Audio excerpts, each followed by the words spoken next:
Well, hey there, everyone. My name is Will, and welcome back to the McNilly chant. Today I got Andrew on. This is going to be a little bit of a different podcast, if you want to explain, Yeah, I wanted to do a little bit of jazz stuff, because I know you're a big you really want to do, jazz horn, and you think that jazz horn is really cool. I know that a little bit about you, and so I wanted to do a little bit of jazz intro. And then, if you want to apply it, if people want to apply it, that works. If not, then that works too. Just a little bit of fun. Yeah, so I think we're going to start with kind of more of an interview portion, and then we'll get into, the next where you actually play your trumpet and everything. I guess just what I'm going to start with is, when did you start playing the trumpet?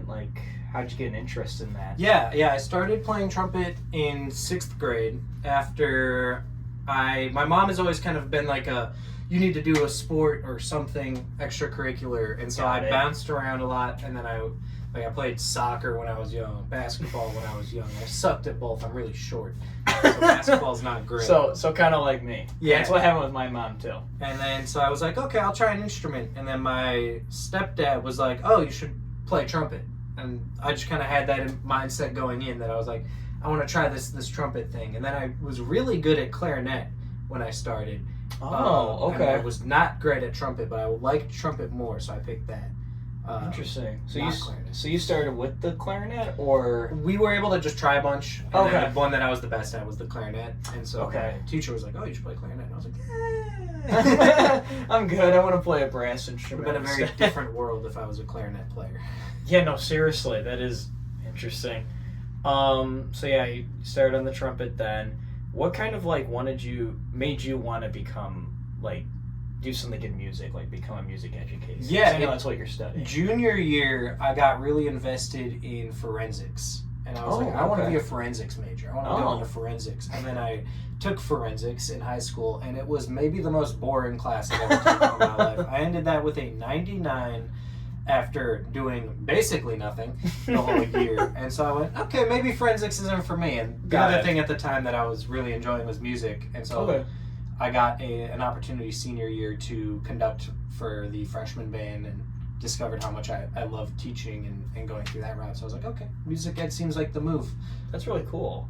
Did your director approach you about that, or did you just go up to them and be like? Yeah, senior year was a joke. I had basically that's how that goes. I had math and then wood shop, and that was basically. Wait, your school had wood shop? Yeah, it was awesome. I took wood shop all 4 years. I think my school did, but I don't know if it was really offered.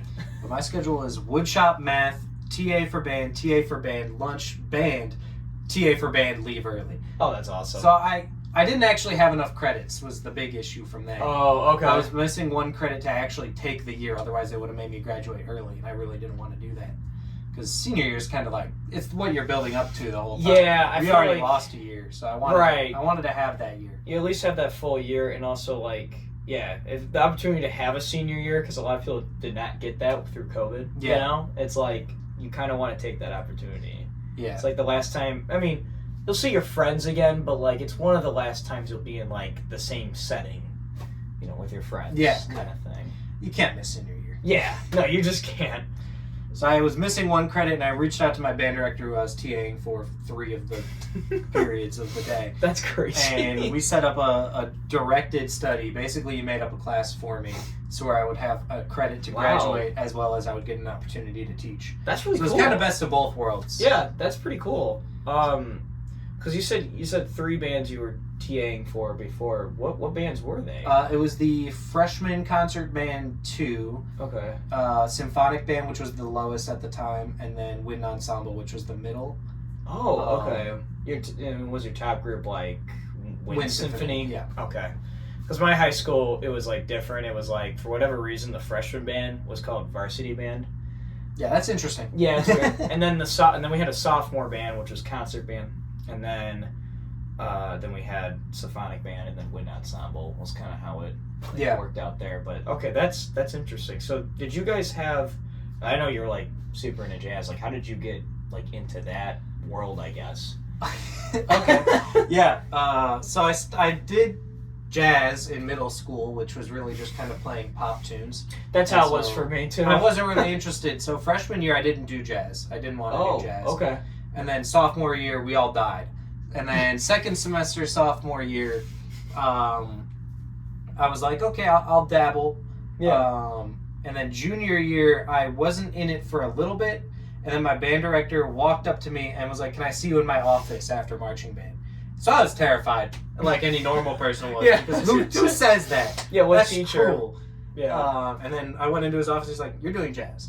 It's like, oh, okay, No, that's fine. I'll do okay. jazz. And then since then, I've fallen in love with it. That's awesome. Because it's just so much less formal, and I'm not a very formal person. Right. Yeah. I was thinking that too. Is that it's definitely very different from like the classical form. Yeah. Obviously. So that's cool. So that's kind of how you got into that, and then, did you like?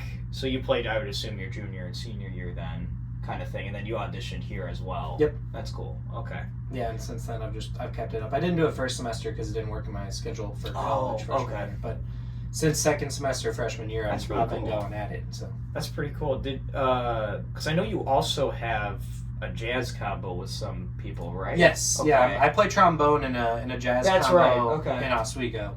Okay. With a group of people. Stop Time 7, shout out. Yeah, that's what I was trying to get you to do, was plug in. So that's pretty cool. And you guys just kind of mainly just meet up like probably over the summer now, just because you're at school and everything. Now it's a little janky because we have like our saxophone player is going to be in Michigan over the summer, so we don't. Oh, okay. He typically leads the rehearsals, so we don't know if we're going to be even running that much. But I know you guys did a lot of like wedding gigs and stuff. Yeah, right? we did a wedding gig. We did some stuff in retirement homes. We pretty cool. do some restaurant stuff and some competitions during high school when we were able to do that. So we did some graduation, like graduation parties. That's the word I'm looking for. No, you're good. I know. That's always how it is. Like your senior year, you graduate, and then there's like you get all these invites to just a bunch of grad parties. Yeah, like oh my God, it's like. You have to go to this one, this one, this one, then your own. It's like, yeah. No, I remember that my senior year. Because I know that, like, you've told me about this kind of stuff, but you've gotten kind of into, like, arranging and composing. Yes, yeah. Is that because of, like, the group that you're in, that you play trombone in? Or? Kind of. It really started with in junior year, so before the combo even existed. Oh, wow, okay. My brother was making a Minecraft adventure map, which is awesome. Yeah, and he was like, "Oh, you want to make like a song for it?" And I was like, "I don't know how to do that," but I said yes because it was funny. And so I made 2 songs for that. They suck.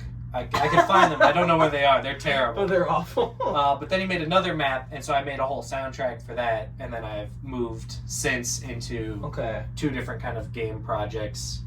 I can't talk much about those. That's totally fine. I'll wait till they exist. That's totally fine. For now, they're just concepts, but I've gotten to compose a lot for those. That's pretty cool. And it's really cool. I love composing. And then I've arranged like a few things for my jazz combo, but not much. Okay.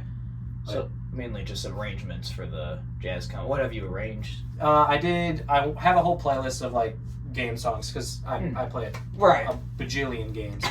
So I did Comet Observatory, and I'm in the process of doing a funk version of Toad's Factory for Mario Kart Wii. Oh. That would be if this combo, because our combo is kind of on hiatus right now as we wait for people to go through the college track. So once that gets done, I'll really kick that into high gear. That's pretty cool. I'm also composing for a musical that my sister is making. She's writing a musical for ISU for the spring of next year, and the score will be completely original by me.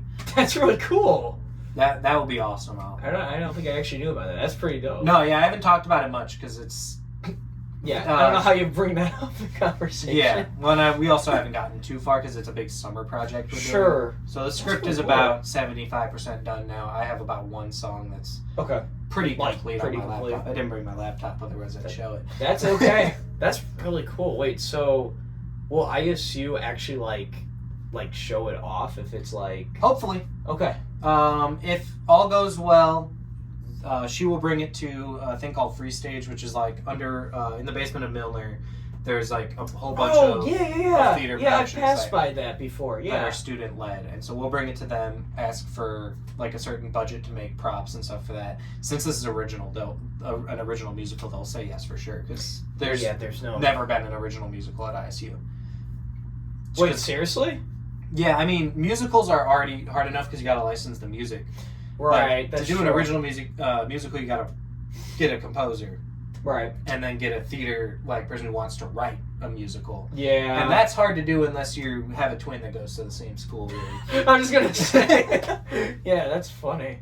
So we've gotten pretty lucky with that. So I'm really excited to see where that takes us over the summer at least. That'll be really cool to see where that goes.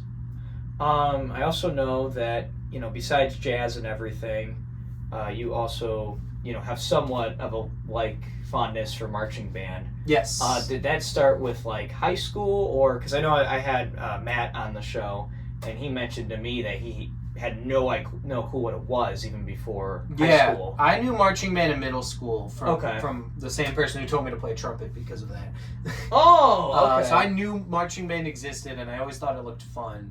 And then freshman year, I was very fortunate to have a section leader. His name's Aaron.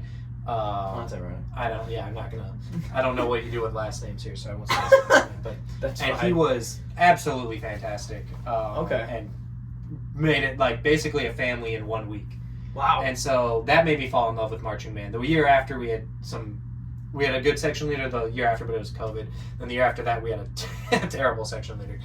So I've seen kind of all sorts of ranges. Yeah, that's how that goes. And so just off that freshman year, I was like, I'm going to do this all 4 years. I love it. Marching band's just fun. So I know I was talking to Matt about this too. At your school, were you required to do marching band? No. It was completely optional. Yeah, I'm learning new things every day. Because, at my high school, it was required. You had to do it. Yeah, we have a lot of people in the band program. And so, ideally, you don't want to make it required. Because people who don't want to be in marching band are not going to perform well in marching band. Exactly, right. They're not going to want to be there. So, we got, because it was a volunteer kind of thing, it was always it was always a pretty decent program. And we had 100-something people in it anyway. Oh, yeah. It was just kind of you do a marching band, why not? Right, okay. And you guys were somewhat competitive. Somewhat, yeah. We were competitive, but we weren't great. Yeah, that's fair. I guess my next thing is, because I know you've been mentioning, you said your dad told you to play? My stepdad did. Stepdad, I'm sorry. Was your stepdad and mom and are your parents very musical? Or I'm the first one who really got into it. Okay. My mom attempted to play violin. She loves to talk about that. Okay. And she was apparently never very great. I didn't exist at the time. Okay. So there has been some interest, but you're the first one to I'm going to college to pursue. I'm the first one to really push. Okay. Music in the family. Oh, okay, that's cool. Okay, very similar to me then. Okay. Yeah. I was just curious if you the charge. Yeah, right. Well, I guess besides that, do you want to start doing some playing? Yeah, I need to get some stuff set up though. So okay. I need you to. All right, it's rolling. Cool. So, when it comes to jazz, at least improv, I've never been great at it, and that's something I'm very proud of, honestly. Oh, okay. Because there's always a really hard element in improv when it's everyone stresses out about it. Yeah, and that's a very I noticed it in high school first when my band director would be like, "Oh, who wants to take a solo?" No one would put their except for my friend Sean, who was just crazy at soloing. So it's that's always how that goes. Yeah. And so especially this year, I've been really trying to throw myself at a bunch of solos and kind of learn how to solo, what it's like. Even if I'm not great at it, I want to be able to kind of share and know about it. Yeah, I feel like there's so many guides to improv that's this guy's been improvising for years, he's crazy, and there's not many that's I'm trying my best. And so it's true, though. I wanted to throw that out there. Yeah, that's fair. Because a big misconception that I think leads a lot of people astray with improv is how you start. Starting improv is crazy difficult because a lot of people will start you at a blues. That's kind of standard. Okay. You take blues, you learn a blues scale, you play on a blues scale. That's it. So Yeah. if I'm playing in C blues.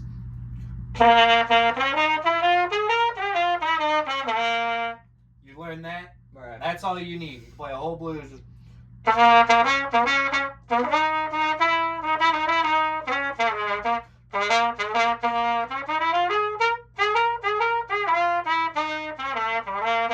Stuff like that. Right. I'm just messing around with the blues scale. That's all I played, and that sounds fine. But what I learned from just learning a blues scale is you never get any farther. It's really hard to make progress after that. Because you can learn the chords, you can do that, but if you know the blues scale works, you're just not going to leave the blues scale. Yeah, because it's comfortable. So, yeah. So what I've been doing is a lot of transcription. Okay. That's and cool. I think that is the most helpful thing that you can do. That's awesome. The easiest way to learn jazz language is to play jazz language from memory, is kind of what I've learned. Got it. So I brought So What by Miles Davis. Yep. And I'll just kind of walk through how I learned it, how I learned the transcription, and where I go from that. So the most important part, especially So What, I technically don't know what the chord structure looks like. I've never looked at the piece of music. And I think it's cool not to look at the piece of music, because if you think music history, how much of music was learned through ear rather than through music? Right. 90% of it was learned through ear. Right. So learning jazz through ear is going to be way more helpful than learning through music. Right. Music is like a cheat code that's never really going to get you where you want to go. So the start, at least with So What, is to learn the bass line on your instrument of choice. I brought a trumpet because I play that. Specifically Matt Weaver's trumpet. Shout out Matty Douglas. Also his stand and also his speaker. I brought my trumpet home. Yeah, he told me earlier. So I'm using his stuff. Okay. But with So What, there's not many chords. It's a very simple tune. And so learning the bass line gets you that start. So I'll play it a little bit and then I'll join in. Yeah. So just off that bass line, you learn basically every note that's going to be coming in the future. I'll wait till the next 4 measures.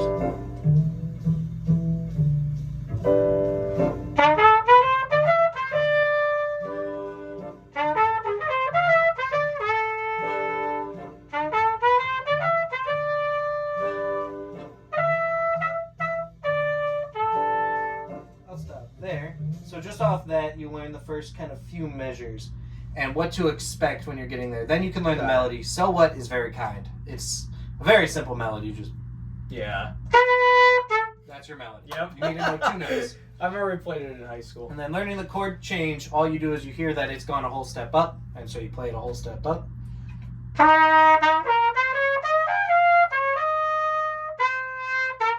And that's all the foundation that you really need. Learning the head of the song, which is the melody before it goes into improv, in case anyone needs to know that, is really important just because it gets you the right vibe. If So What was played, like, I would need to know that that's going to happen, Right. and then I'm changing my entire solo, but it's not. It's very chill kind of vibe. The next thing is, if you can pick a song, I know horn's going to be a lot harder, but Yes. I would recommend you look at trumpet solos, because that's going to be where horn's going to sound the most similar to. Yeah. But if you play a jazz instrument, picking a soloist that is on the same instrument to learn how that instrument solos. Every instrument's going to solo a little differently. Saxophone has a billion notes, so you can play a billion notes really quickly. Right. Trombone's got slides, so you're going to want to experiment with that. You're going to be playing a lot slower because you can't move the slide that fast. Trumpet's a little bit of in between. It's really hard to do a bunch of jumps, so it's really cool to do a bunch of jumps. It's really hard to do really fast notes, so it's really cool to do a lot of fast notes. With So What, Miles Davis is very, very methodical, very plant a melody, use that melody, use the notes in the chord. So it's a very nice starting one. Got it. I'll play as much of the solo as I really feel like playing. But I'll just let this play as we got about 20 seconds before it shows up. Oh, all right. But just kind of learning the head will give you a heads up on what to expect from the solo. So you can hear C sharps, E's, D's in the first section, so you know that that's coming up. It's in E Dorian. Okay. So knowing that it's in E Dorian tells you basically everything you're going to need to expect. This part goes a whole step up, or not a whole step up, sorry, a half step up. It'll be an F Dorian. Yep. No, you're good. Whoopsies. So knowing that it's going to do that, very helpful. Alright, I'll just play for a little bit then. Yeah, go right ahead.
So that's Miles' solo on it.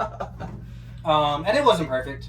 There's some notes that I don't know 100% if I'm playing the right note, and that's perfectly okay. Great though. What you're learning is you're learning the Right. language. You don't need to know every single note. You want to see kind of what he's doing and then steal that. So when you play a solo, you know he does that figure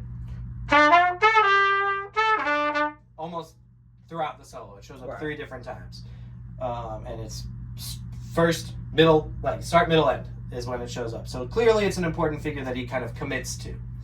And so I look at that and I go, okay, so when I solo, I kind of want to do that. And I am stalling for time as I get up iReal Pro. Shout out iReal Pro.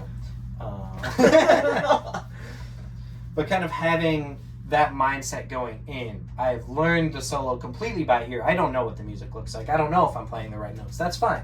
Right. It's fun. You can play the wrong notes. Who cares? I can play an F sharp in F Dorian. That's what I used to do when I used to play jazz. Yeah, I mean, let's say your scale. And you actually hit. That's not the right note, but.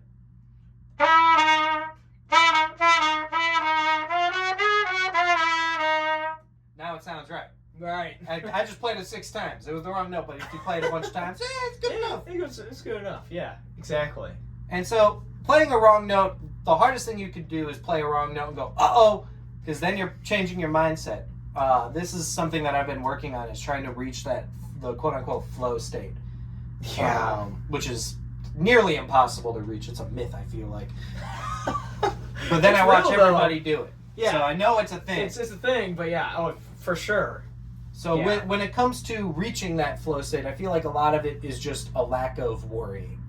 So learning that I can play a wrong note and it's okay. It'll be okay. Right. Learning that is very helpful. Right.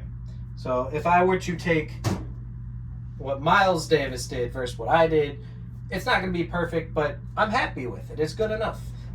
Everything in improv is good enough. Right. And so then I try and do my own solo and just try and incorporate that. I steal his ideas and it works out.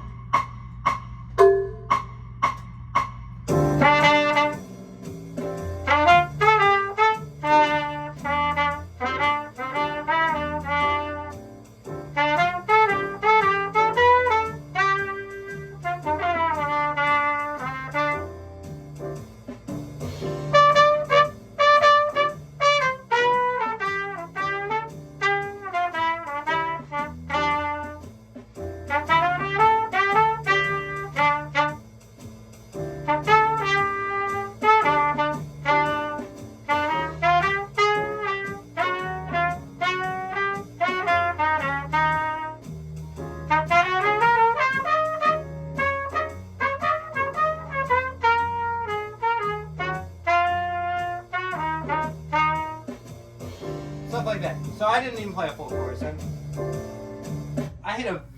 I wanted to point it out because I hit a very nasty A natural in F Dorian, which it's supposed to be A flat. Right. So I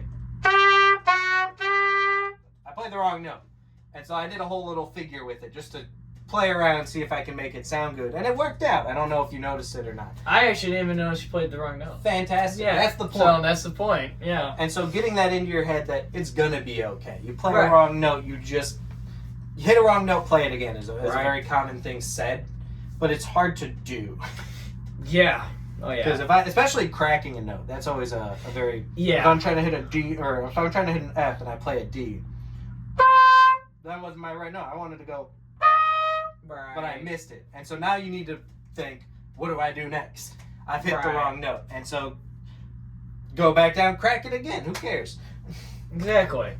And so that's why, like, I think transcription will always work better than learning just a blues. Because if I were to go play a blues, there's less that I'm learning. There's less language I'm learning. I learned 5 notes, and I'm going to sit on those 5 notes. Sure. And so learning this, like, being an intro to improv and just kind of discovering what transcription can do. Not even transcription. You're not writing anything. Right. It's just listening. Yeah. And learning that can really elevate improv. It's very cool to see. Right. Yeah, that's really all I have for this portion. It's definitely not 30 minutes long. That is totally fine. Well, thank you again for this part. We'll, I guess, wrap it up in the next clip I record here. Yeah, sounds good to me. So, let's do that.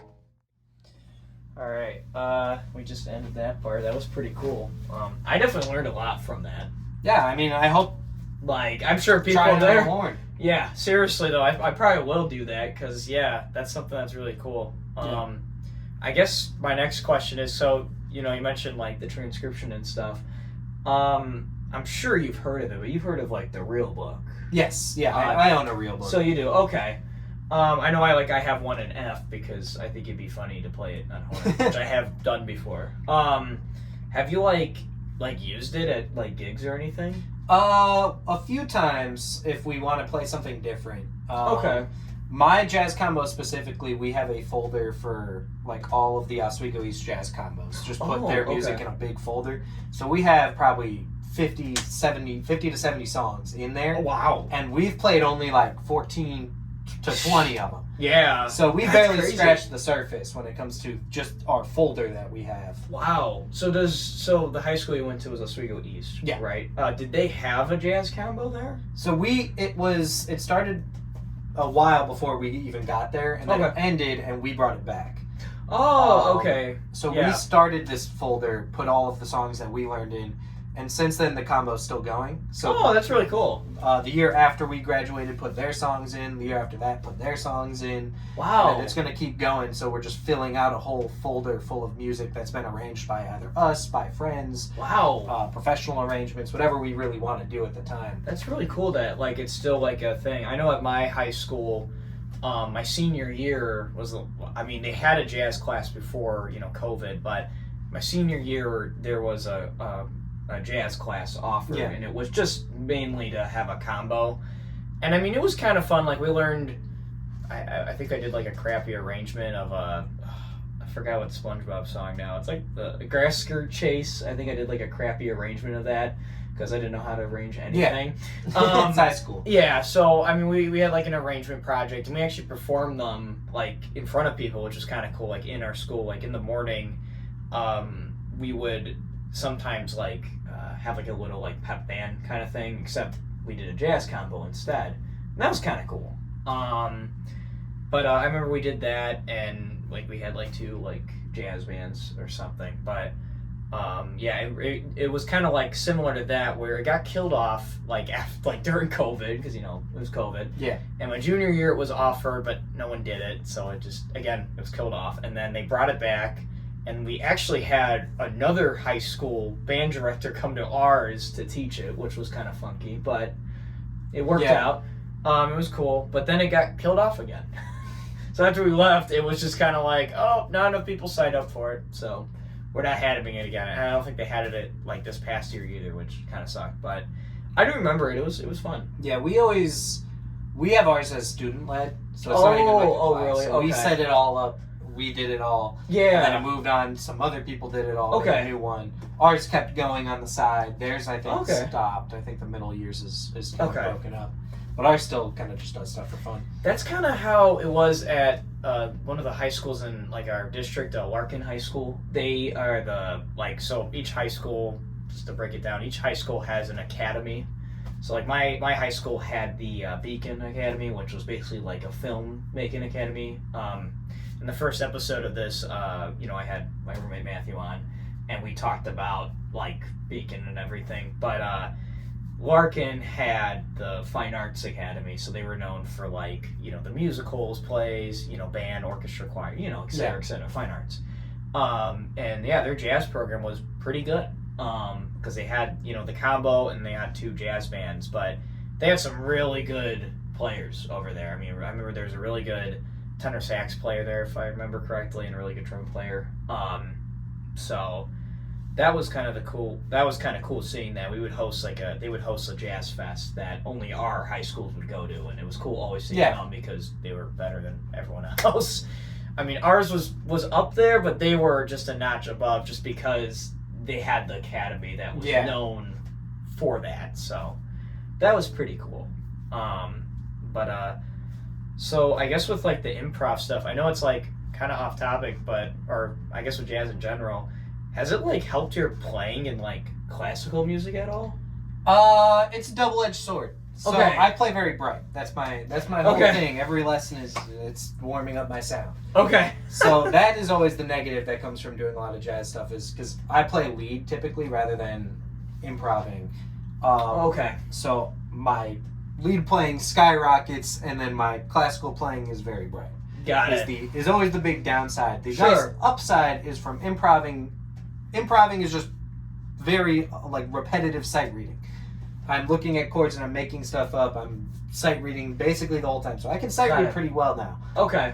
From That's kind of what jazz. happened to me actually, because like I remember in high school I'd improv a lot, and then from that, I mean, it wasn't very good, but I would do that, and I remember then sight reading. I'm like, oh, I can just sight read this pretty well. Yeah, especially with trumpet. So I was in orchestra this past semester. Sure. And there's never going to be anything in there that's crazy unless you're playing very specific songs, which we play.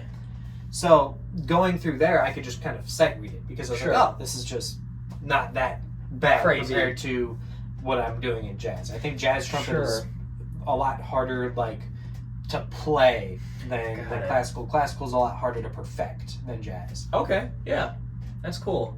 I mean, I guess the other thing is, I know marching band is totally different than all of those things, but I guess, has it helped, because I know you play typically first in marching band, has that helped, like, your range? I mean, because I know in jazz, like, I mean, I'm not, no means by an expert or anything, but, like, I've heard, Maynard Ferguson, and, he hits some pretty crazy stuff, so. That he does.